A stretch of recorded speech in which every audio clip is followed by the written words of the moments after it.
अस्सलाम वालेकुम dear friends. सुबह खैर, कैसे हैं आप? उम्मीद करती हूँ खैरियत से होंगे। मैं आपके इस्लामियात के टीचर मिस आयशा जावेद आज के लेक्चर में आपको खुशामदीद कहती हूँ। तो चलिए बाकायदा लेक्चर का आगाज़ करते हैं।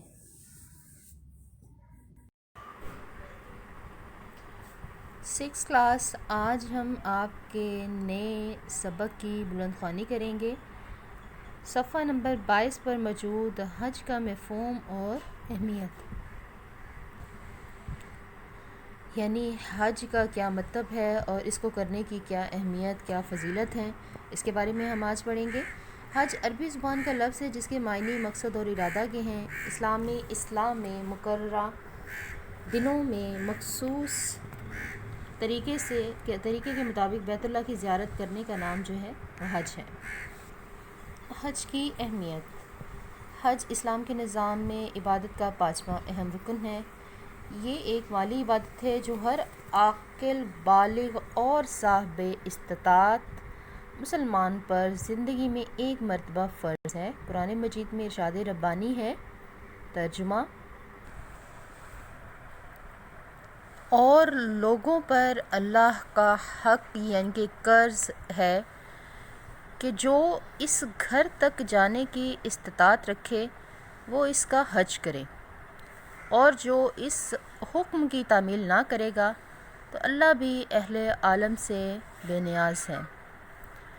हज़ूर अकरम सल्लल्लाहु अलैहि वसल्लम ने हज की अहमियत बयान करते हुए फ़रमाया कि जिसने हज किया और हज के दौरान इसने कोई गुनाह नहीं किया तो वो गुनाहों से इसी तरह पाक हो जाएगा जैसे वो बच्चा गुनाहों से पाक होता है जो आज ही पैदा हुआ हो।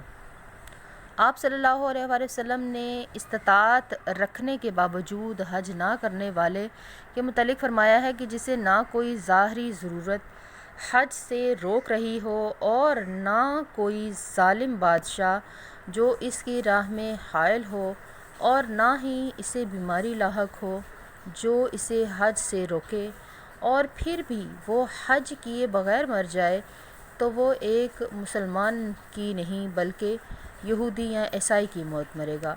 जिस तरह हज की बहुत ज़्यादा अहमियत व फ़जीलत है, इसी तरह जिस जगह हज किया जाता है इसकी भी बहुत अहमियत है। अल्लाह ताला ने कुरान मजीद में खाना काबा को दुनिया की पहली इबादत का करार दिया है। अल्लाह ताला का फरमान है, तर्जुमा, पहला घर जो लोगों के इबादत करने के लिए मुकर्रर किया गया था वही है जो मक्का है। अल्लाह ताला ने इस शहर को अमन का घर करार दिया और मरकज़ हदायत बनाया। हज के 3 फ़राइज़ हैं, एहराम, वकूफ़ अरफ़ात, तवाफ़ ज़ियारत। हज के 5 वाजिबात हैं, सई, रमी, तवाफ़ वदा, बाल तराशना, मुज़दलिफ़ा में क़याम। सबसे पहला टॉपिक मनासिक हज, वो अफ़ाल जिनका हज के दौरान सुन्नत के मुताबिक अदा करना ज़रूरी हो, मनासिक हज कहलाता है। हज की असल रूह समझने के लिए मनासिक हज का जानना ज़रूरी है जो दर्ज हैं। एहराम अनसिला लिबास है जो हाजी दौरान हज पहनता है। ये 2 चादरों पर मुश्तमिल होता है, एक तहबंद की तरह और बांधी जाती है, दूसरी कंधों पर डाली जाती है। एहराम पहनने से पहले गुस्ल या वज़ू किया जाता है, फिर एहराम पहनकर 2 नफल पढ़े जाते हैं। जिस जगह हज की नियत की जाती है और एहराम बांधा जाता है इसे मिकात कहते हैं। हज के लिए एहराम बांधना फ़र्ज़ है, लाज़मी है कि हम एहराम बांधें। तलबिया, एहराम बांधकर 2 नफल अदा करने के बाद जो कलमात बुलंद आवाज़ से पढ़े जाते हैं इन्हें तलबिया कहते हैं, जो दर्ज झेल हैं। तर्जुमा है, मैं हाज़िर हूँ, ए अल्लाह मैं हाज़िर हूँ, तेरा कोई शरीक नहीं, मैं हाज़िर हूँ। बेशक तमाम तारीफ़ें और नेमतें तेरे लिए हैं, اور ملک بادشاہی بھی تیرا ہی ہے، کوئی شک نہیں۔ طواف، خانہ کعبہ کے گرد چکر لگانے کو طواف کہتے ہیں۔ طواف کا آغاز حجر اسود سے کیا جاتا ہے۔ 7 چکر لگانے کے بعد 2 رکعت نماز ادا کی جاتی ہے۔ سعی کا لفظی معنی ہے کوشش کرنا۔ حج کے دوران صفا و مروہ 2 پہاڑیوں کے درمیان دوڑنے، 7 چکر لگانے کو سعی کہتے ہیں۔ عرفات، یہ وہ میدان ہے جس میں تمام حاجی 9 ذی الحجہ کو جمع ہو کر خطبہ سنتے ہیں۔ وقوف عرفات بھی فرض ہے۔ میدان عرفات میں مسجد نمرہ واقع ہے جہاں حج کا خطبہ پڑھا جاتا ہے اور تمام حاجی ظہر اور عصر کی نمازیں اکٹھی پڑھتے ہیں۔ رمی کا مطلب ہے پتھر مارنا۔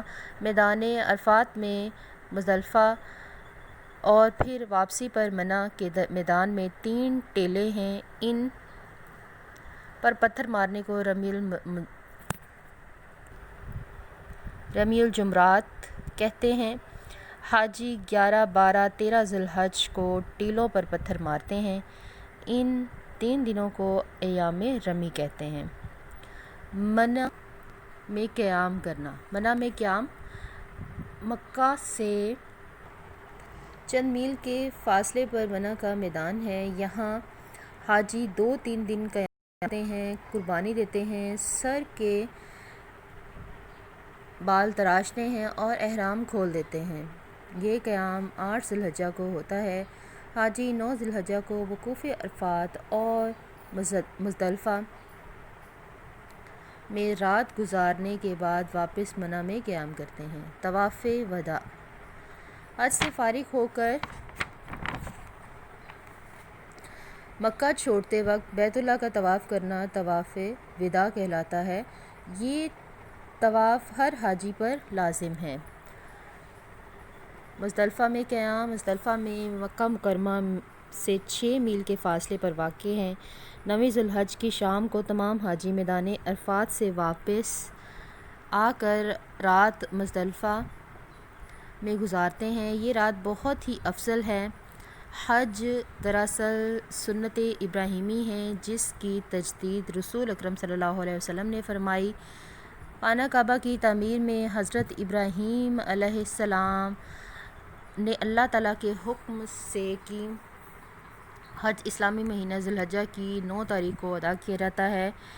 حج کے معین ایام تو صرف 6 ہیں، 8 ذی الحجہ سے لے کر 13 ذی الحجہ تک۔ اسٹوڈنٹس، یہ تو تھی آپ کی بلند خوانی۔ اب صفحہ نمبر 26 پہ آ جائیں اور یہاں پر موجود خالی جگہ یہ آپ نے خود سے پر کرنی ہے، آپ کے اس میں موجود ہے۔ اور اس کے علاوہ یہ کالم، الف کو کالم بے سے ملائیے گا، یہ کالم بھی آپ نے ایز ہوم ورک کرنا ہے، ٹھیک ہے۔ اوپر باقاعدہ ڈیٹ مینشن کریے گا کتاب پہ، اور کتاب پہ اس کا ہوم ورک کرنا ہے، اوکے۔ حضرت عائشہ رضی اللہ تعالیٰ عنہا فرماتی ہیں کہ نبی صلی اللہ علیہ وآلہ وسلم یہ دعا فرمایا کرتے تھے: اے اللہ، مجھے ان لوگوں میں شمار کر لے جو نیک کام کریں تو خوش ہوں اور جب برا کام کریں تو استغفار کریں۔ بے شک ہمیں بھی اسی طرح سے کرنا چاہیے کہ جب نیک کام کریں تو اس پر اللہ تعالیٰ کی رضا کے لیے راضی ہونا چاہیے، اور اگر کوئی برا کام ہم سے سرزد ہو جائے تو فوراً استغفار کریں۔